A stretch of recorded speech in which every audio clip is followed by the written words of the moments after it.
Global TV নেটে আপনাদের স্বাগত। এখন দেখছেন বিস্তারিত। মধ্যপ্রাচ্যের দাবানল আজ এক নতুন এবং ভয়ঙ্কর মোড় নিয়েছে। যে আশঙ্কা বিশ্বজুড়ে টেনশন বাড়িয়েছিল তাই সত্যি হলো।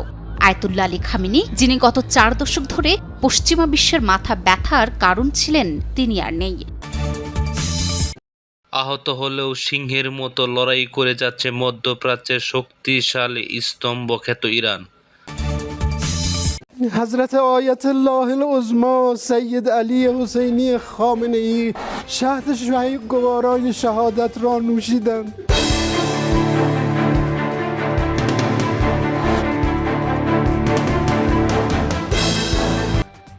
শুধু স্থল আর আকাশপথে নয়, জলপথেও প্রতিপক্ষকে কুণ্ঠাসা করতে কোমর বেঁধে লেগেছে আয়াতুল্লাহ খামেনির আদর্শে উজ্জীবিত ইরান।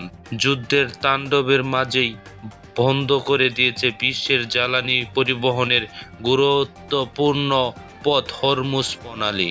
পরবর্তী ঘোষণা না আসা পর্যন্ত এ পথ দিয়ে যাতায়াত করতে পারবে না কোনো জাহাজ।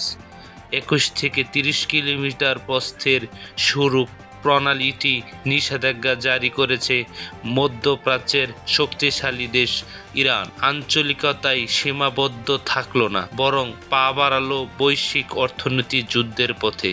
বিশ্বের চোখে আঙ্গুল দিয়ে দেখিয়ে দিল ইরান ভাঙতে জানলেও মস্কাতে জানে না।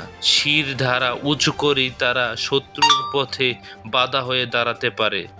ইরানের যুদ্ধের আগুন লেগেছে এমন খবরে যখন ব্যস্ত পুরো বিশ্ব, তখনই নিজেদের কৌশলগত পদক্ষেপ একাংশ সামনে আনলো ইরানের সামরিক বাহিনী।